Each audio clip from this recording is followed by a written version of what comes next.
Hey everybody, just wanted to send a little update. It is May. Happy spring. I think it's definitely arrived. We've had a bout full of rain, but I'm seeing the sunshine today and just wanted to send a quick message and update you all.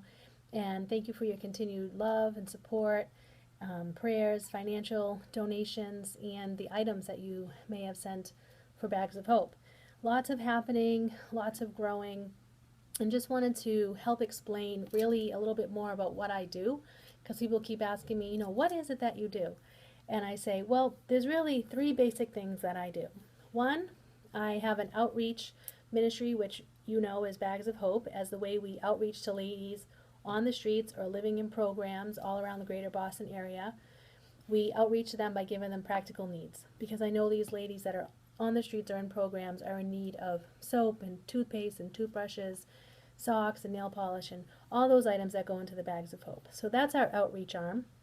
Then we have our educational mentoring kind of arm, where I go into the group home or the prison setting and I run a 10-week group.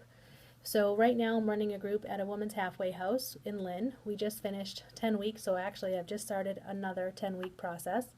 And those women that are living there in the halfway home get to come into the group.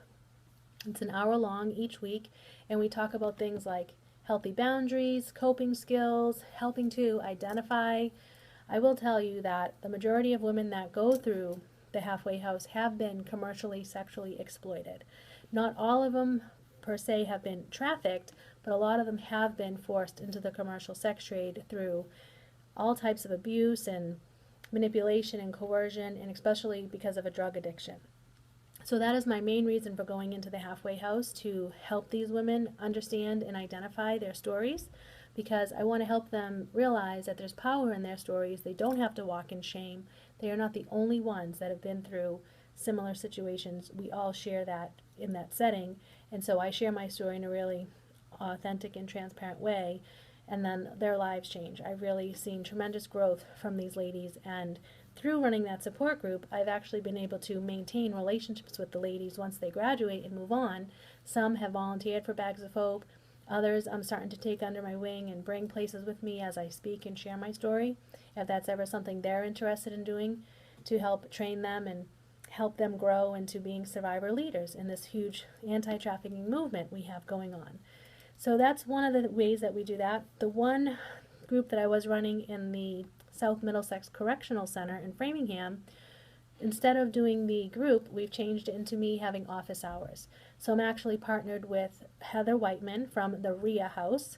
She's out of the Framingham and Worcester area, and we connect, and she supports me by paying me hourly, which is really helpful and great, to go into the prison. And I actually have office hours, 2 hours a week, just very limited time, but to go in there and be a peer support for women that are inside the prison that just need to talk to someone about their recovery or past in experiences with trafficking and or prostitution. So that's two of those little avenues right there. And then the third one is the speaking and raising awareness. So as you can see, I'm in a different location. I'm not at home tonight. I'm actually in Albany, New York. I just got to speak to about 500 New York State troopers. It was pretty amazing. I don't think I've ever spoken to a room full of that much testosterone in my life. So a little bit daunting as well. I wanted to share my story in a way that educated and helped them understand victims and survivors so they can better serve this population.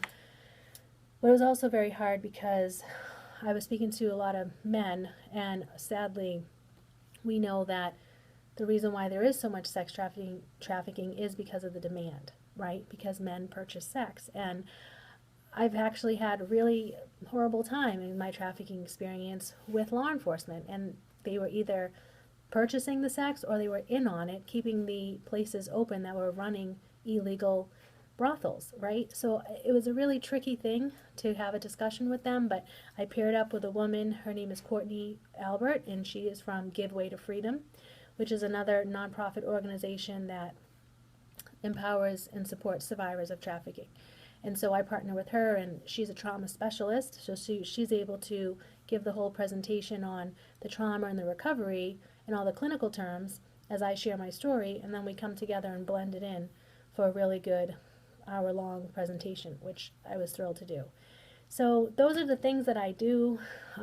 Traveling a lot lately, been speaking to a couple of high schools. We got to speak at Berkeley College. There was an awesome awareness concert that happened a couple of weekends ago. We got to be a part of raising the support. I'm raised enough money now where privately through maybe your financial contribution, which I'm so grateful for, and then also applying for the Protein Foundation's grant to possibly pay Anita, who is my best volunteer slash assistant slash friend, be able to pay her for a bit of her time, because she does help me with a lot of administrative work, and I want to be able to come alongside her and empower her and pay her for all the work she does, because I can't work 40 hours a week even if I wanted to.